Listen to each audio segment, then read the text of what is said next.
बिस्मिल्लाहिर्रहमानिर्रहीम। हम उम्मीद करते हैं कि आप खैरियत से होंगे। वो सारी जिंदगी गुर्बत में रहा, गरीब घर में पैदा हुआ। 6 बहनों का अकेला भाई था। गरीबी इतनी थी कि मुश्किल से 2 जमातें ही पढ़ सका था। जब 10 साल का हुआ तो बाप चल बसा। 6 बहनें और माँ की जिम्मेदारी उसके कंधों पर आ गई। अब कौन सहारा देता है बाप के सिवा? किसी के मुंह में कौन नवाला देता है? यहाँ तो सब छीनते हैं। चच्चा ताया सब दूर होने लगे। भला कौन 6 लड़कियों को ब्याहेगा? वो 10 साल की उम्र में जमाने की सर्द हवाएं बर्दाश्त करने लगा। मजदूरी करना, अपने से ज्यादा काम करने लगा। 2 वक्त की रोटी कमाने लगा, अपनी जिम्मेदारियां निभाने लगा। वो बहुत मेहनती लड़का था। बहुत मुश्किलात का सामना रहा। दिन रात की मेहनत पे जमा पूंजी पे अपनी बहनों की शादियां करने लगा। 20 साल की उम्र में मां भी चल बसी, अकेला छोड़ गई, बेसहारा हो गया। बहनें भी अपने घरों में जा बसी थी। हर घर की मजबूरियां होती हैं। कभी कभार बहनें मिलने आ जाया करती थी। वो दिन रात का थका हारा घर को आता। पहले कभी बहन कभी माँ खाना बना देती थी, इंतजार करती थी। लेट होने पे फिक्रें थी। माँ दरवाजे पर नजरें जमाए बैठी रहती थी, कब मेरा शेर घर आए। लेकिन अब कौन था फिक्र करने वाला? कौन था सीने लगाने वाला? कौन था प्यार से कहने वाला, बेटा खाना खाया? बेटा थक जाते हो ना मजदूरी करते हुए? वो अकेला रह गया था। तन्हाई काटने लगी थी उसे। वो थका हारा आता, हिम्मत होती तो खाना खा लेता, वरना बेजान जिस्म लेकर सो जाता।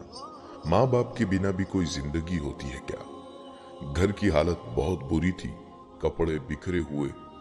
सफाई की तो ठीक, वरना कौन आता था उसके कच्चे मकान में?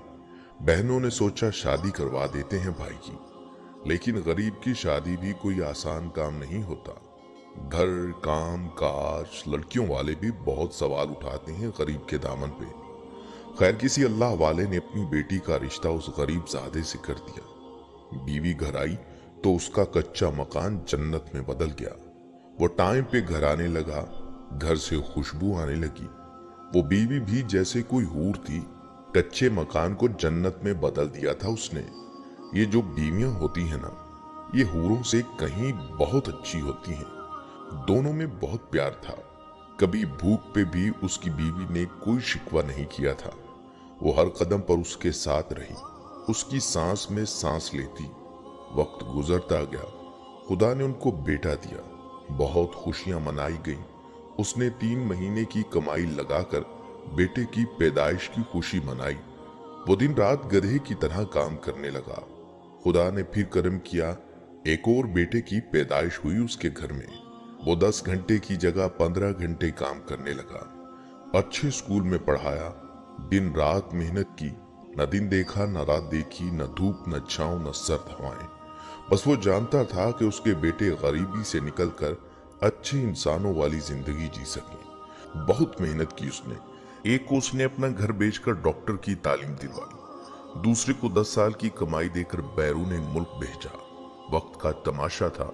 वक्त सुकून आया तो उसकी बीवी को मौत ने आन घेरा। 40 साल तक का सफर निभाने वाली, 40 साल सांस में सांस लेने वाली, दुख सुख की साथी, हर गम को छुपाने वाली, घर को जन्नत बनाने वाली, जिसके बिना वो जिंदगी का तसव्वुर भी नहीं कर सकता था।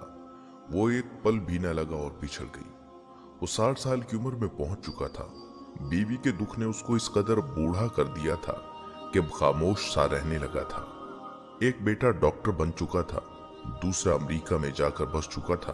वो महीने में एक बार फोन करके बाप का हाल पूछ लेता था। बाप बीवी के सदमा से कहां बाहर निकल पा रहा था। जब कोई बरसों हम सफर रहा हो ना, तो यूं बिछड़ना जिंदा लाश बना देता है इंसान को। दिन गुजरते गए। डॉक्टर बेटे ने शहर में अपना घर ले लिया, पसंद की शादी की। बूढ़े बाप ने सोचा जिंदगी के आखिरी लम्हात सुकून से गुजरेंगे।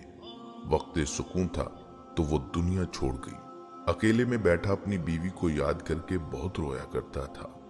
कयामत पे एक कयामत और आनी बाकी थी। अभी बेटे ने 65 साल के बूढ़े का सामान बांधा और कहने लगा, बाबा आओ मेरे साथ। बाप पूछने लगा, बेटा जाना कहाँ है? शहर में अपने घर में तो रह रहे हैं, मेरा सामान क्यों बांधा है तुमने? बेटा कहने लगा, बाबा आप कार में बैठे, सब बताता हूँ। बूढ़ा खांसते हुए कार में बैठा और लड़का रोड पे गाड़ी स्पीड से चलाने लगा। आधे घंटे के बाद एक बड़ी सी इमारत के सामने गाड़ी रोकी और बाप का सामान एक आदमी को दिया और कहा, अंदर ले जाओ। और बूढ़े बाप का हाथ पकड़ा जो कांप रहा था। कहने लगा, बाबा आपकी बहू और हम दोनों ऑस्ट्रेलिया जा रहे हैं, इसलिए आप अकेले घर में कैसे रहते? आप कुछ दिन यहाँ ओल्ड होम सेंटर रहें। बेटा यहाँ क्यों? बाबा यहाँ आपकी सब बहुत अच्छे से देखभाल करेंगे। बाप को छोड़कर वो वहां चला गया। बूढ़ा बाप समझ गया था अब उसके साथ क्या होने वाला है। सारी जिंदगी के दुख लेकर, सारी जिंदगी का बोझ लेकर, अपना घर बेचकर जिंदगी भर का सफर कांटों पर चलकर, दिन रात की भूख प्यास गधे की तरह काम करना, सब उसकी नजरों में एक पल में गुजरता जा रहा था। बेटे 6-6 महीने तक हाल ना पूछने आते। जब सहारे की जरूरत थी तो बेटे दगा कर गए। बीवी भी चल बसी। अकेले से सफर करने वाला फिर तन्हाई पे आ रुका। सोचता था बेटे जवान होंगे, मेरा सहारा बनेंगे, मैं भी अपनी जख्मी रूह को कुछ चैन की सांसें दूंगा। लेकिन वक्त गुजरता गया। वक्त आखिरी था। मौत की दुआएं मांगने वाले पे शायद खुदा को तरस आ गया। आखिरी हिचकी बाकी थी। चंद सांसों का सफर था और वसीयत कर रहा था कि मेरे प्यारे बेटो, मेरे जिगर के टुकड़ों, जब मेरी मैयत लेने के लिए आओगे तो मेरी मैयत को एक बार अपने सीने से जरूर लगा लेना। बहुत थकन है मेरी रूह में, बहुत दर्द भरा सफर तय किया था मैंने। मेरे बच्चों, मैं तुम्हारा बाप हूं, बद्दुआ नहीं दे सकता, लेकिन मेरे बच्चों बाप के साथ ऐसा नहीं करते। मुझे नहीं याद कि तुम्हारी मां के जाने के बाद मैं कभी ठीक से सोया हूं, कभी पेट भर के खाना खाया हो।